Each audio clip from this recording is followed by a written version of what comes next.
Alright, so here we are for practice in Monza. And we're going to focus on hards and mediums through practice and then see what we can do with softs in qualifying. It's going to be about qualifying, so hopefully we do get a chance to get on those soft tires and see what we can do with our setup. But without further ado, we're going to go ahead and get through practice, and we'll see you guys for qualifying.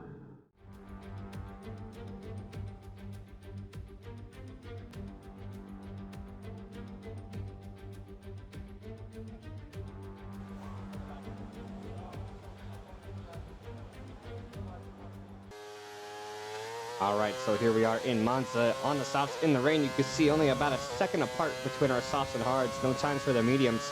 Coming across the line for the first time at 129.6. And we're going to be running those same set of softs a few more times here. About a 0.2 improvement. That's going to be good enough for a 129.341. And it's going to start drying up here in Q1. So our third run here in Q1. We're currently back in P16 between Joe and Sargent, our teammate back there in P18.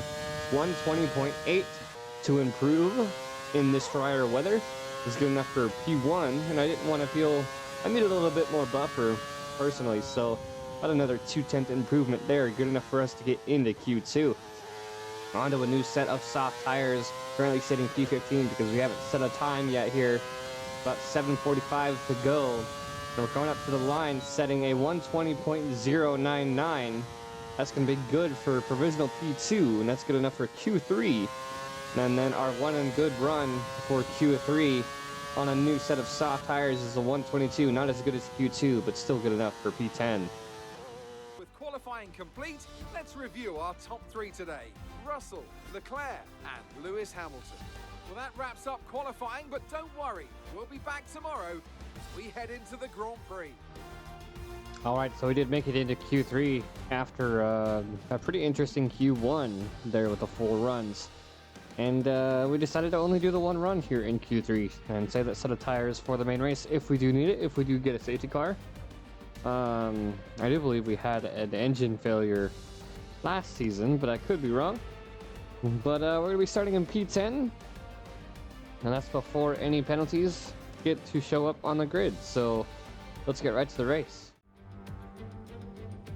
We're back in Italy once again for another round of the Formula One World Championship.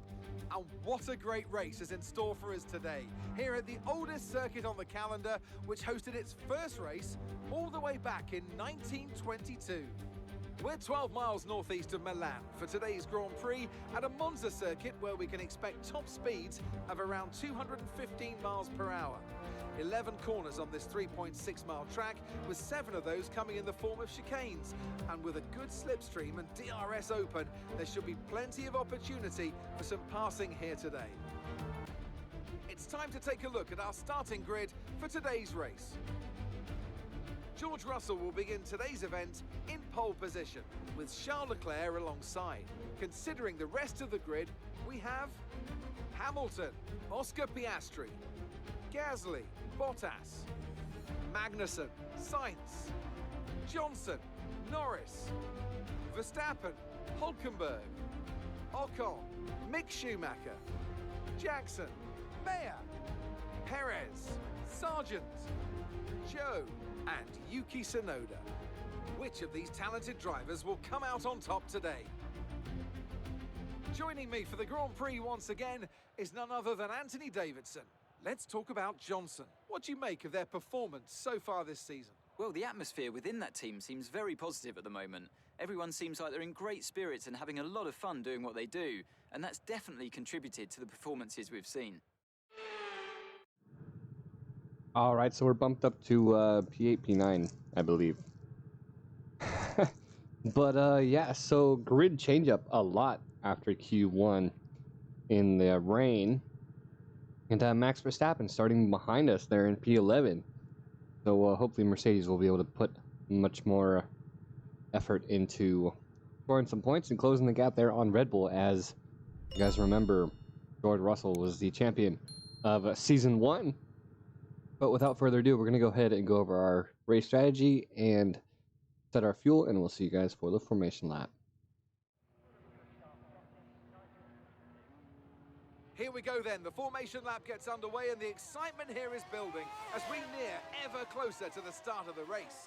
Which team will come out on top? Who's got their strategies right for today's race? Well, we'll soon find out. So as all the cars reform the grid, the drivers will be hoping to get a strong start. They'll want to earn some valuable points from today's race, with final communications being done with their race engineers, ensuring the planned strategies are all in place. All right, so a little bit of explanation on that Q3 run, that one single run. I didn't want to waste the use of the soft tires just in case of a safety car, especially getting into the top 10. So the P10 start was not bad for me at all. All the cars are getting up to the grid. Our 5 red lights are coming on. They're P9 next to Carlos Sainz and Lando Norris. We're off to a good start on these hards. The Alpine of Pierre Gasly, or Valtteri Bottas, not so much, as we move on the outside up into turn 1, and we get all the way up to P3 next to the Mercedes of Lewis Hamilton, and we push him wide here for a current P2 out of turn 2. So we have the side-by-side between Leclerc and Hamilton. They're going to be fighting for P3 here through the rest of this first sector. As we come up to our first chicane, you can see how much time Russell has on us, about 1.2 seconds now as we're trying to close in on him. And so far, pretty good start as we chose that late lunge or a break late there into turn 1, and it paid off in our favor as we're pacing ourselves. Leclerc about 1.3, 1.2 back behind us, as no DRS as of yet, only on lap 1. And we're trying to find our pace on these hard tires, even though George Russell is on a faster set of tires. Coming through, I believe that was the Ascari chicane. You see the curve. Leclerc, Hamilton, Gasly, all of them trying to pile in behind us. Leclerc already catching up to us, about 4/10. You can see how close he is already. He was just under a second. He's trying to make the inside. We stay to the outside, missing our braking point. You can see him in the mirror there, on the right mirror, trying to make a move. He's trying to get back behind us, get in our toe. It's going to be a long fight for this straight. You can see Hamilton moving up behind as well. So it's going to be Gasly and Magnus, I believe, side by side. And a little bit of phasing there from those two as we're coming back through Sector 1, and we're fighting for P2 still against Leclerc and Hamilton. They're fighting for P3 back behind us. As we're feeling pretty good. As long as they're fighting, we can get away. But later on in Sector 2, the start of Sector 3, we have Leclerc side by side with us. He's going to have the outside, and I didn't want to risk it, so we gave way through the Ascari chicane. If I'm wrong, please correct me in the comments.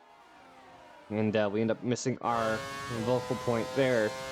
As Hamilton closes in, you can see him in the mirror on the left side. He's going to be taking the outside here through this final double right-hander, this long right-hander, and try to hold him off as best as we can. Try to hold off for P3. As you can still see, he's there in our mirror. He's right there in our toe, up in our gearbox. Less than a tenth behind us. He is right there with us. And Pierre Gasly side by side with Hamilton now, trying to make a move on the inside, but not quite. He files in behind us as we're coming through turns 1 and 2, still holding on to P3. Schumacher making it up to P11. That's going to be a good enough defense for P3 as of right now, as we're on to lap 3 already. Next up, it's going to be lap 4 coming across the line. Magnussen now up into P4. And unfortunately, we're going to be getting a cloud of smoke. Our engine is going to be out, and I believe it was our kinetic unit that was what faulted out. So a very big loss on our part. Lap 5 DNF for us, and I was the only car to go out, so no points for myself, and I don't believe Schumacher made it into the top 10 either.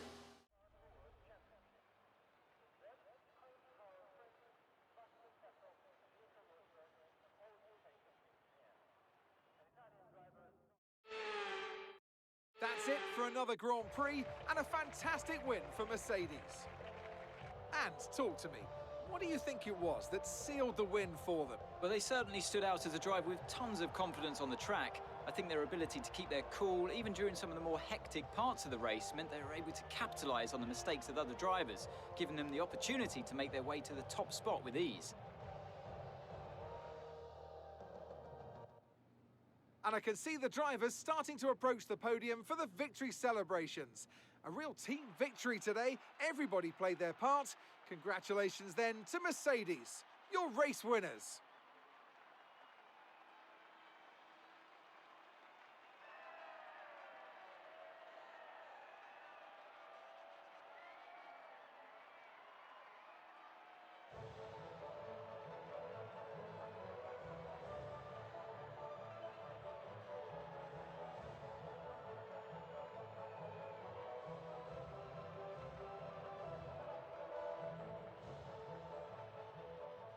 So let's review the drivers' standings. Well, not the result our points leader would have wanted, but it certainly makes things interesting going forward. Now, let's discuss, Ant. Who would you say is a contender for driver of the day? There's a few contenders, but George Russell definitely stood out, I think. A really solid drive from him today, and one I'm sure the fans enjoyed. It's time to check out the constructors' standings. No change in the top spot then, but with today's points, their hold on that lead is getting weaker. Well, what an end to another fantastic weekend of racing. Thanks to everyone who joined us, and we'll see you for the next one. All right, so a very unsettling end to our race here in Monza. And Red Bull only 10 points ahead of Mercedes, so that race, even though Max Verstappen did manage to come back and get third place, closing the gap for the Constructors' Championship, but not the driver's standings. See the driver's standings, Max Verstappen still up at 240, where George Russell is close behind at 207, 33 points. So that's about a race and a half or so of scoring points, with Lewis Hamilton back in 194, so he's slightly ahead of Charles Leclerc, Sergio Perez, and possibly Carlos Sainz. We're still trying to catch up to Lando Norris, 4 points for P7-ish for driver standings. And as far as I know, I think this is one of the shortest episodes that we've had so far this season. At the time of recording this, I don't know how long it is, but you guys will see. And will be surprising to see this short video, as I'm only past the I just passed the 16-minute mark for recording the race. So, and Mick Schumacher nowhere in the points as well. So without further ado, we hope you guys enjoy the video, and we'll see you in the next one.